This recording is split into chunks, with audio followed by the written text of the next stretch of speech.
When you wanna grow your list size, pop up like a tide, pop up like a tide, pop up like a tide. And when you gotta boost your revenue, pop up like a tide, hey, pop up like a tide, pop up like a tide. Pick your favorite template, you can tailor to your brand. They're MailChimp-erific, you're gonna be a fan. MailChimp your marketing with our new customizable pop-ups. The kid you hear playing the piano, he's not mine. On top of the 2 weekly piano lessons and finger yoga, I give my son Smarty Pants vitamins to support his brain health because while I'm supposed to say it's not a competition, of course it's a f***ing competition. Choose Smarty Pants vitamins to support your kid's brain health and help them master whatever their chopsticks may be. Shop on Amazon, smartypantsvitamins.com, or at Target today. This episode is sponsored by Friskies, who would like to tell your cats hi. Now, if that didn't get your cat's attention, there is one thing that always does the trick. Just pour some Friskies crunchy food in the bowl and you'll hear those paws come running. Works every time. With so many Friskies choices, you can always bring your cats running from their secret napping spots.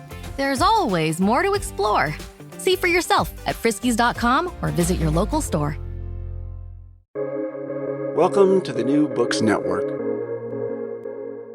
I'm Chris Holmes, and this is Burned by Books. Here you'll find interviews with writers you already love, like Jennifer Egan and Rebecca Mackay, mixed in with up-and-coming voices like Alexandra Kleeman and Rumaan Alam. You'll find us wherever you listen to podcasts, but check out previous episodes at burnedbybooks.com and on Instagram and Twitter at burnedbybooks. Let's start the show.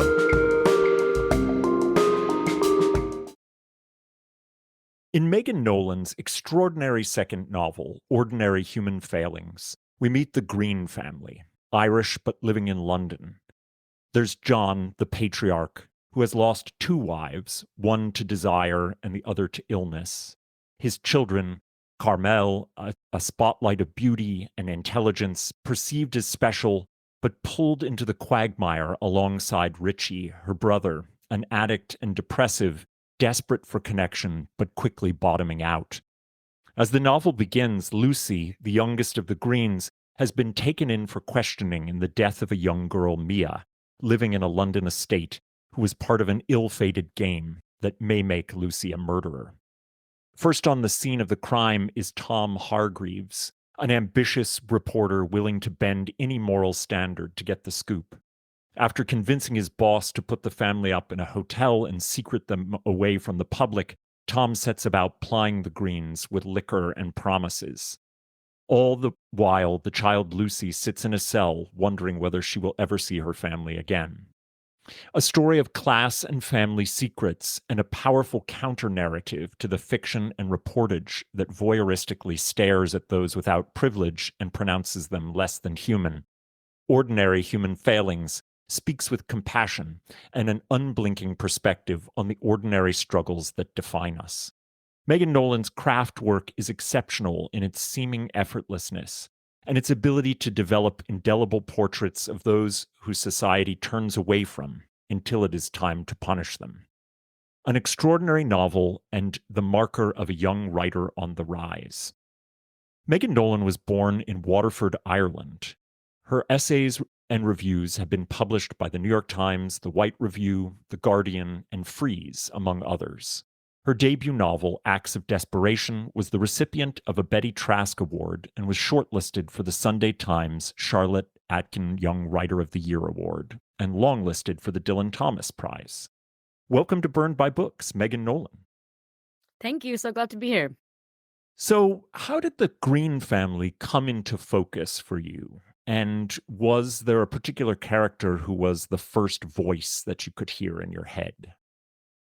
So I had the structure first. So the family, like their characters kind of came quite gradually to populate what I knew in advance needed to be this family structure, because the idea of this hotel that was housing several family members in the midst of a crisis and a legal drama was sort of the starting point. And then I came to actually the journalist first. Tom was the first character that I started to write. And he initially had a much larger part in the novel, and I ended up scrapping about 10 or 15,000 words of his part in it. Mm. Because once I did start writing the family, I began with Carmel, and she was immediately, it kind of became clear quite soon that she was going to be the heart of not kind of the heart of the family, but more so the emblematic kind of family member who indicated the broader thing I was trying to do of seeing somebody who acts apparently inexplicably and then trying to go back into, very minor family dramas and exchanges which kind of contextualize seemingly inexplicable things. So when I began writing Carmel, I saw that the family needed to be the heart of the book, and it became less of what and this has happened in both the books that I've written, which is that you have this sort of nice idea about them in advance, and this sort of atmospheric feeling of like, oh, and this is the kind of book it will be.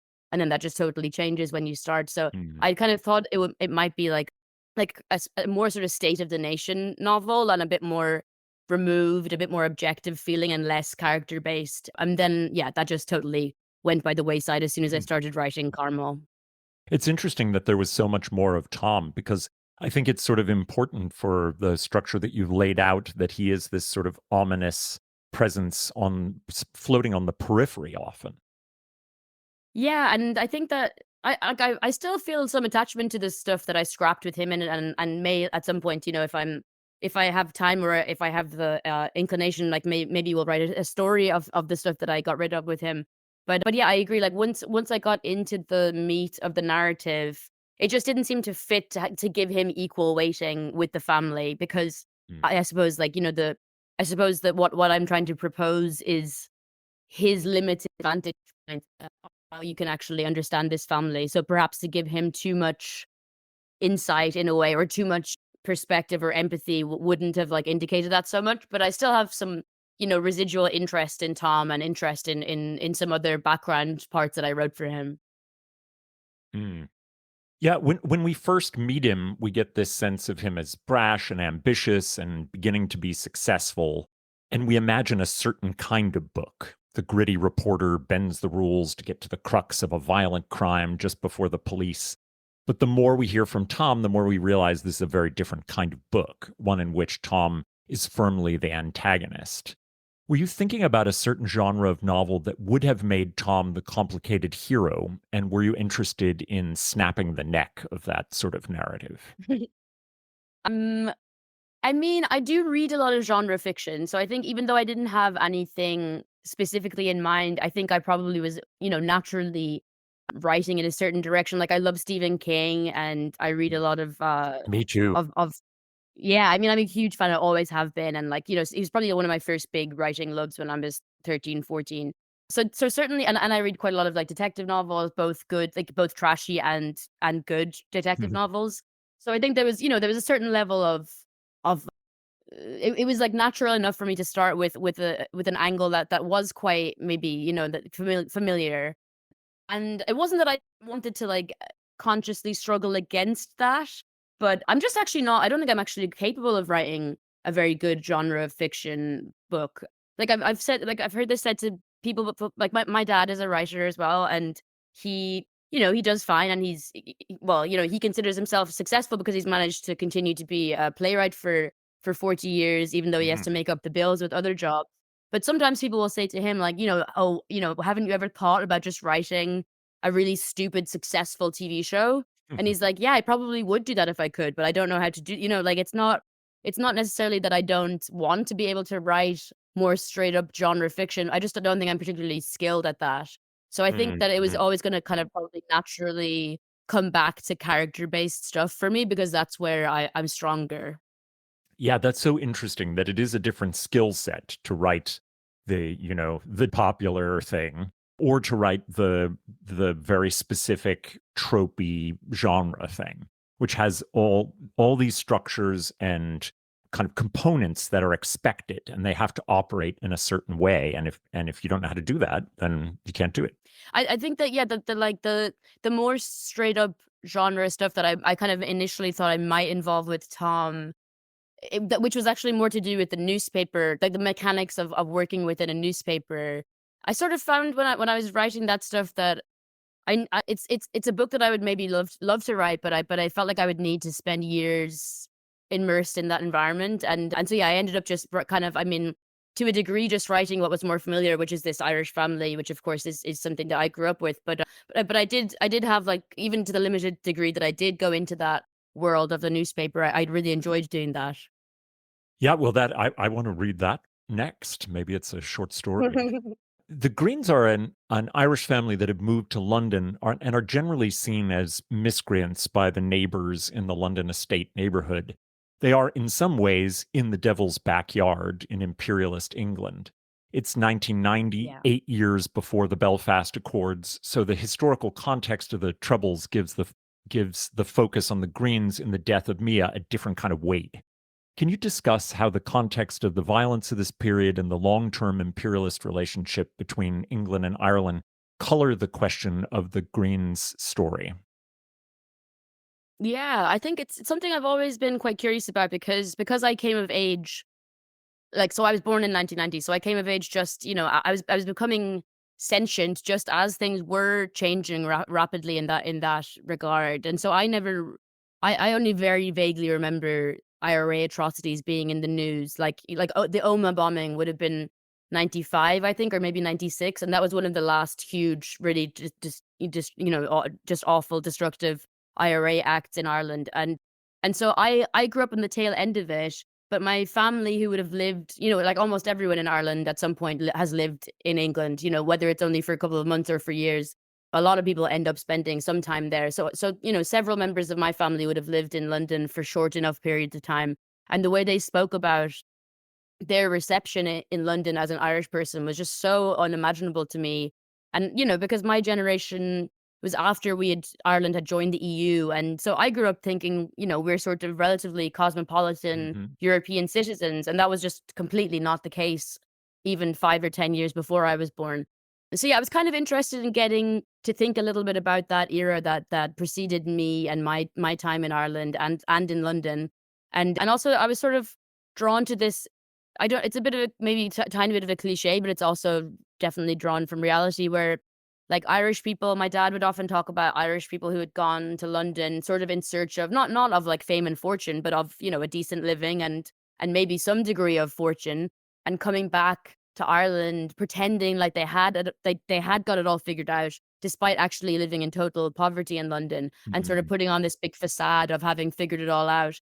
And I was kind of drawn to that sad, that sort of I don't know, maybe failure is the wrong word, but that sort of attempt to move, the attempt to reconfigure yourself, and then it never quite taking, and Mm. ending up Mhm. being actually, in the position of Irish people in London, not only not finding your fortune or your different kind of life, but also actually being quite actively looked down upon and hated by a lot of people for somewhat understandable reasons, given the temperature at that time and the bombings that were going on. But also, yeah, like, it's always interesting to see, like, the reaction to those episodes of violence, as though they're completely atomized and nothing to do with the kind of general context of violence and imperialism that surrounds them.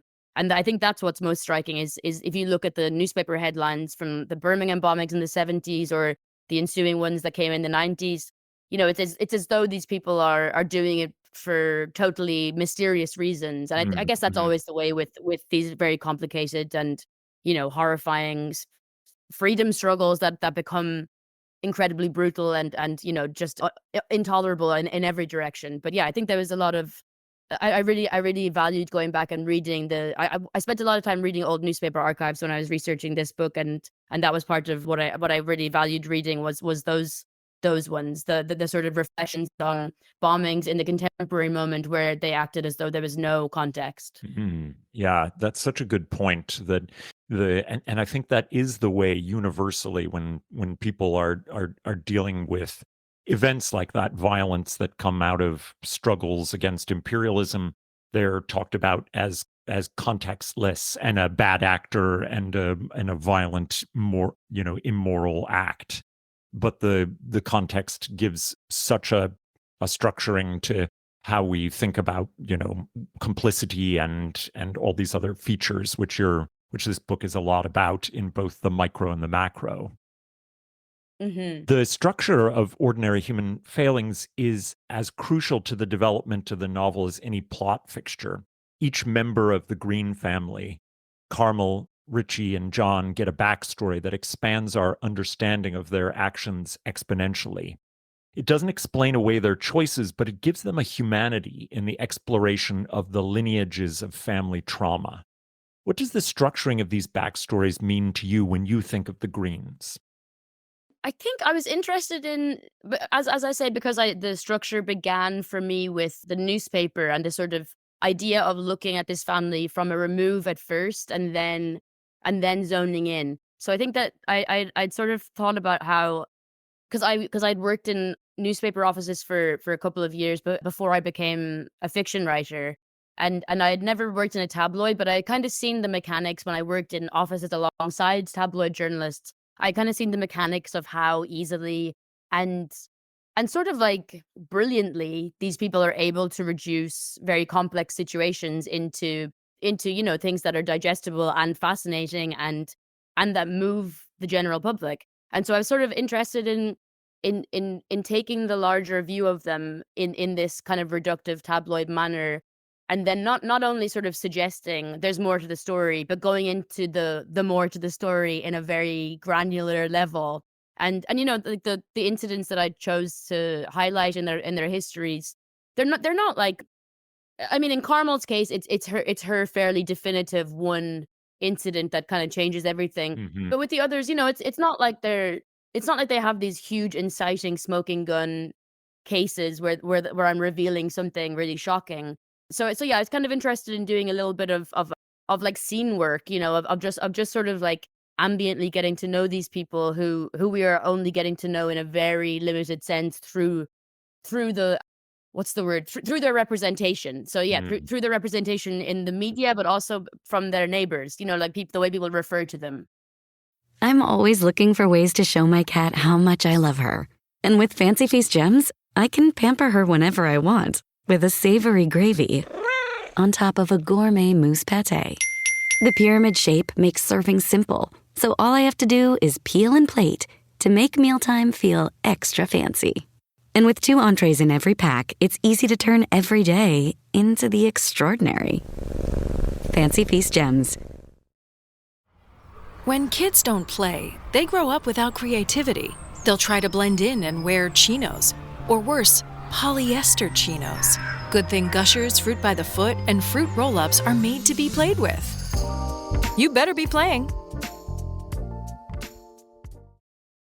Richie's backstory and particularly the end of his time at the restaurant, I just found like desperate and kind of emotionally crippling to read.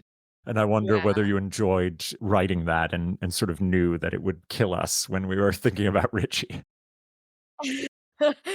I mean, yeah, I found that really painful to write. I think like I wrote that after I'd written the part about Carmel's pregnancy, which I also found really difficult to write, and I really thought that would be the most painful to convey, was like her unwanted pregnancy and the kind of physical denial of all that.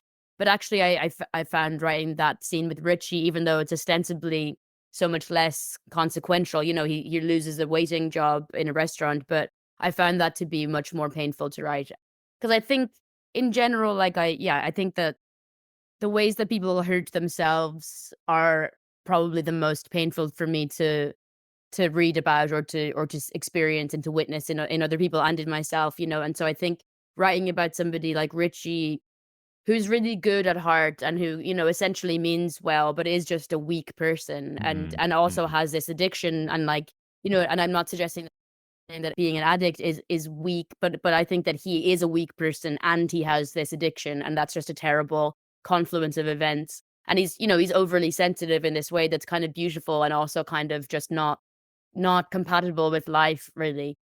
So yeah, I found that really, really difficult to get through. And also I kind of was almost, like when you're reading things and you're thinking like, no, don't do that. And I was kind of thinking that as I was writing it. So, but I was like, but I could stop this. But but it just felt like that was what was happening. And yeah, I found that awful to write, actually. And of course, like everybody, I have people in my life who I've seen go through periods of addiction, and some of them haven't come out the other side. And so, there's always a part of me when I'm writing things like that are drawn somewhat from real life, where you want to give the person the happy ending that you don't see in reality. But with Richie, it just felt like that was what was true. Yeah, and with Carmel, there's this sense that she has a strength and a consistency in her, that even though she goes through this particularly terrible thing, that something about her sense that she is special, it saves her a little bit from some of the messiness of the family. I don't know if you could say a little bit about that. Yeah, I think that's definitely true. And I think I always kind of conceived of her as having something that I was really drawn to growing up in Waterford, which is like, just to give a brief overview of Waterford, it's like a very, very small city.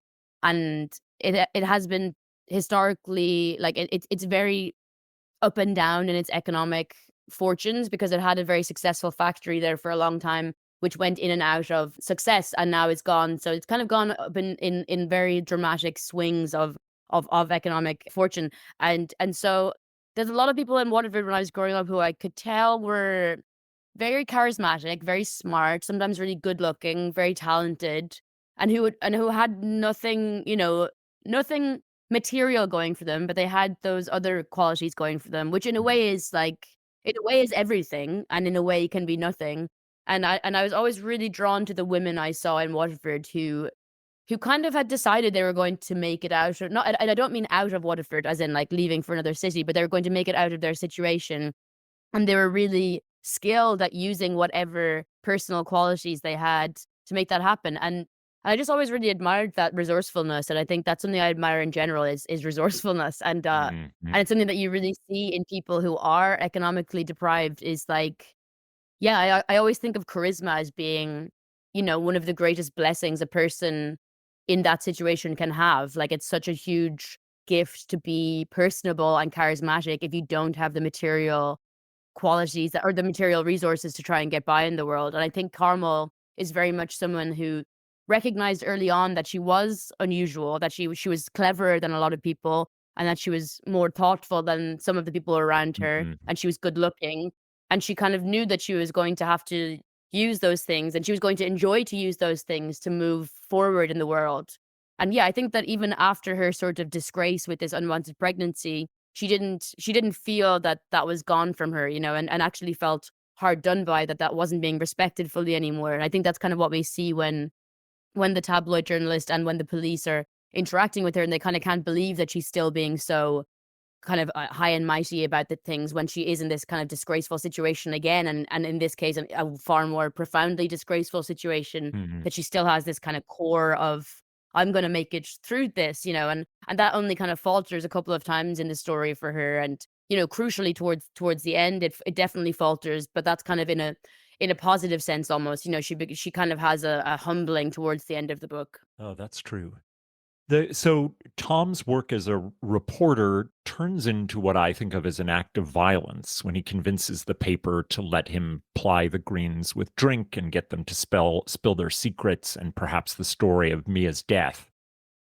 Do you think that media, as someone who's worked in reporting rooms, that reporting on crimes in poor neighborhoods can treat poverty and immigrant status as themselves signals of criminality and therefore license to treat the subjects of reporting as something less than human?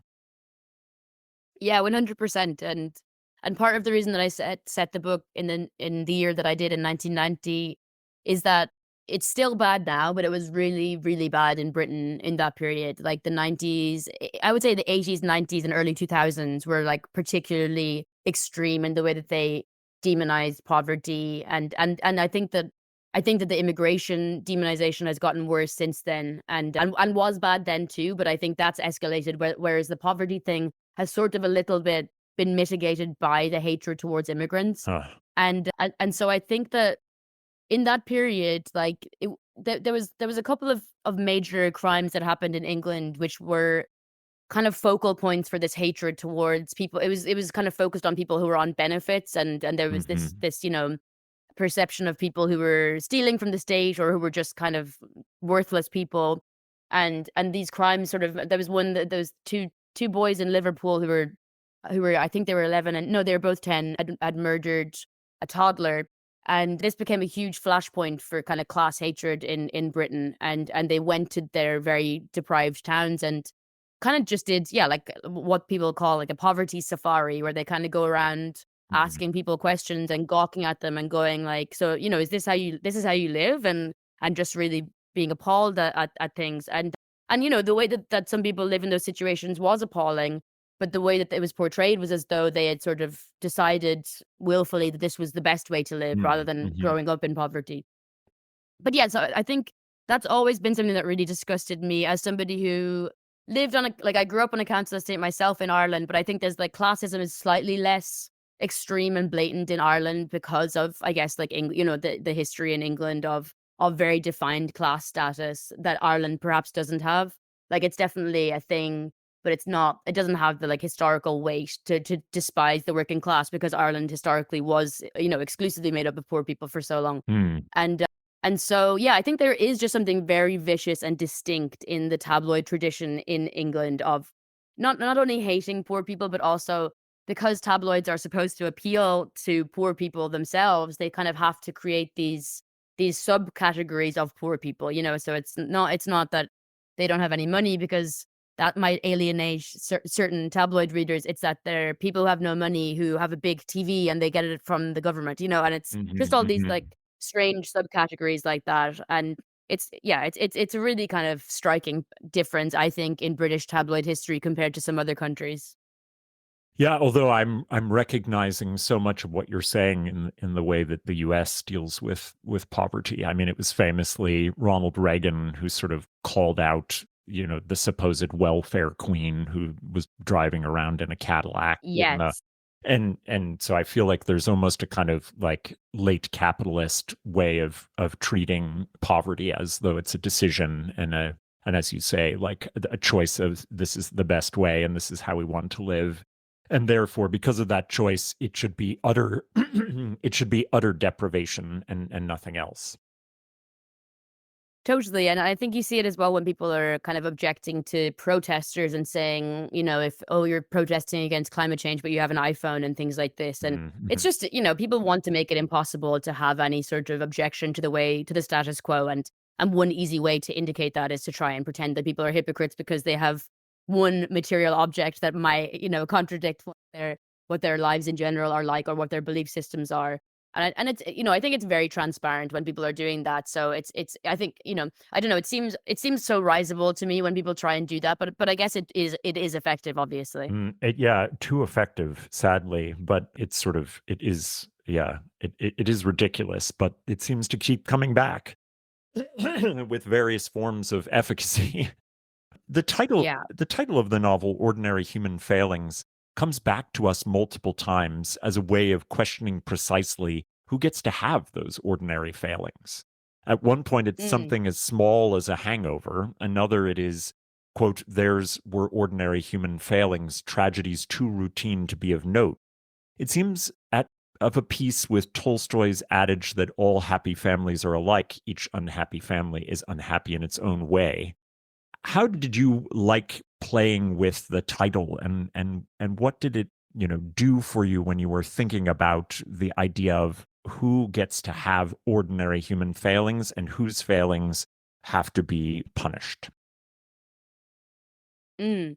Yeah, it was a funny one because I didn't with my first book, I kind of had the title in mind almost from the beginning of writing it. And this one didn't come to me until I think after I'd finished a full draft of it. Oh, wow. And it came and I was getting a bit freaked out because I didn't have like a list of backups or anything. So I was getting a little concerned by the time I handed the book into my publisher. But then I'd remembered that phrase because it was actually in so like that note that you're referring to where it's the hangover, which is the editor sending a note round to the journalists and saying that excuses for being late include serious illness and bereavement and not ordinary human failings Yeah. such as hangovers or heartbreak. And so that was a friend of mine who is in college with me. I went to college with her, but I dropped out of college almost immediately and never went back, sadly. But she was telling me that in this seminar that I'd dropped out of, that the teacher sent around a note. This is when we were like 18 or 19, and probably everybody was missing class for hangovers. And he sent a note round to the seminar group saying excuses for missing the seminar and do not include ordinary human failings such as hangovers, which always just stuck in my head as like a very funny Yeah. phrase and like a very funny way to say that, just to describe a hangover, and so accurate. Like, it is just such a banal failing. And so I just always thought that phrase had stuck in my head for like 15 years. So then at some point it had occurred to me when I was finishing the book, and then I slotted it in that little note. And then, or no, that's not true. Sorry, I'll tell you. I slotted it in the more substantial one, which is her saying that to Tom, saying that our failures were too routine to be of note. That part, and then I thought it might be funny to put in a little, like, what do you call it, like red herring at the beginning, and put it in that original form as the note from the editor. Mm-hmm. But yeah, you're totally right. That's something I think about all the time. Is like who gets to have flaws, serious flaws and minor flaws, and who doesn't, and more precisely, maybe who gets to have second chances and who gets to start again and to try again. And it's something that it's something I think about personally a lot, because I had a really bad, between leaving school and the age of about 25, I just didn't have a good 7 or 8 years, whatever that was. Things did not go well for me. I dropped out of college. I had a really bad time with my mental health, and just nothing was going well, and I wasn't writing, and I had terrible jobs. I worked like really terrible low paid jobs, and lots of them, and it just really felt like I was failing while everyone else was just getting their footing. And then because even though I didn't really have anything, I had no money, but I also didn't really have anything stopping me from doing anything. I was able to like climb out of that because I had like interpersonal resources by having really good family and friends, and some other things, like I had the sort of wherewithal to try and network in terms of journalism. And so I started to do that. But because I had nothing holding me back, I was able to start again. Like, I moved away and I started again. And there's just so many people who wouldn't have been able to do that. And for various reasons, like for reasons of having dependents, like children or elderly parents, or because they might not have had no money like I did, but been in huge debt, or just a million different things, or have been socialized to think that you have to stay where you grew up. And so I think that for me personally, it's just something that I've often thought about, is like why I was able to try again, and people who are not able to do that. And so yeah, I think with like Carmel, with the pregnancy, obviously that's the main point of the main example is that once she gets pregnant, that's sort of her future is defined for her at that point, because Ireland at that point didn't have abortion, and probably even if it did, it would have been difficult and probably prohibitively expensive for someone like her to access at that point anyway. And so there's just all these things to do with the body, and to do with healthcare that are just completely arbitrary, who not arbitrary, they're based on income, basically, about who gets to do certain things and who gets to start again. And yeah, I always think that it's remarkable how blatant that is, that poor people just never get to try again once they fail. Once you kind of make one big mistake, if you have no money, it's really, really difficult to come back out of that. Shh. Hear that? Big waves are calling. Dive into refreshment with Kona Big Wave. Tropical flavor and the taste of aloha in every drop. This summer, don't just listen. Join Kona on the Big Wave Bonfire Tour. More information at konabigwave.com/bigwavemusic. Kona Big Wave. Liquid aloha. Copyright 2025 Kona Brewing Co., St. Louis, Missouri. Mahalo for enjoying responsibly. This episode is brought to you by State Farm. Knowing you could be saving money for the things you really want, like that dream house or ride, is a great feeling. That's why the State Farm Personal Price Plan can help you save when you choose to bundle home and auto. Bundling, just another way to save with the Personal Price Plan. Prices are based on rating plans that vary by state. Coverage options are selected by the customer. Availability, amount of discounts and savings, and eligibility vary by state. Yeah, E.M. Forrester in Howard's End describes the idea of sitting on the edge of a precipice as poverty, and that you always feel you're about to fall into oblivion, and that there's, that fear sort of sits over you like a heavy weight. You can't have a failing, ordinary or otherwise. And I think you described it so perfectly. And it's something I think about constantly here, the mistakes that that I've made and been able to make just because of certain privileges and positions, and that for others might be an end, or at the very least a sort of sentence to a different kind of life. So Rose, Richie and Carmel's stepmother, is in a way the hero of the novel, if such a thing can exist. But she is dead when we begin the story. It is her love and care that exist on as a ghost for each character. But her love and care were not actually enough for the family, and they must go on to endure tragedies despite Rose's sacrifices. Why is Rose the ghost of the story, and what does her presence tell us about love? I think I'm trying to remember. I can't remember exactly what point I decided that her death or her presence and death were necessary for the plot. But I think there was something in my head before I'd written any of the family members about Lucy, the child who's accused of this crime, about how she would come to a place in her life where she would potentially be capable of serious violence or of killing. And there was all these different. I'd read quite a lot of books and done some research. It's something I've been interested in for quite a long time, is about children who commit serious violence, and it's something I'd read quite a lot about before beginning this book. But there was one sort of commonality that I had noticed, like not across the board, but something that had cropped up now and again, was children who don't have, for whatever reason, a solid understanding of the permanence of violence and of death. And I kind of thought that one way to indicate that was to have Lucy have a very beloved figure in her life who was gone suddenly, and who nobody really took the time to explain that process of loss and of death and illness to her about.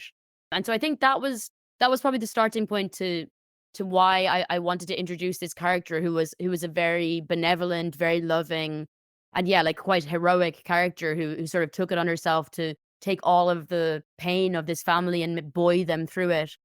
So I think that was why she was going to have to be gone, and also that there was going to there needed to be some point at which Lucy was not just a troubled kid, but actually kind of spiraled into this new space that she finds herself in, which is completely lost and completely untethered to anything nurturing or anything comforting, or that would just help her not to go into the space that we find her in when the book begins. And I think also I sort of was drawn to the idea of Carmel just about being able to endure the nightmare situation that she was in up to a certain point, and that point being losing her mother.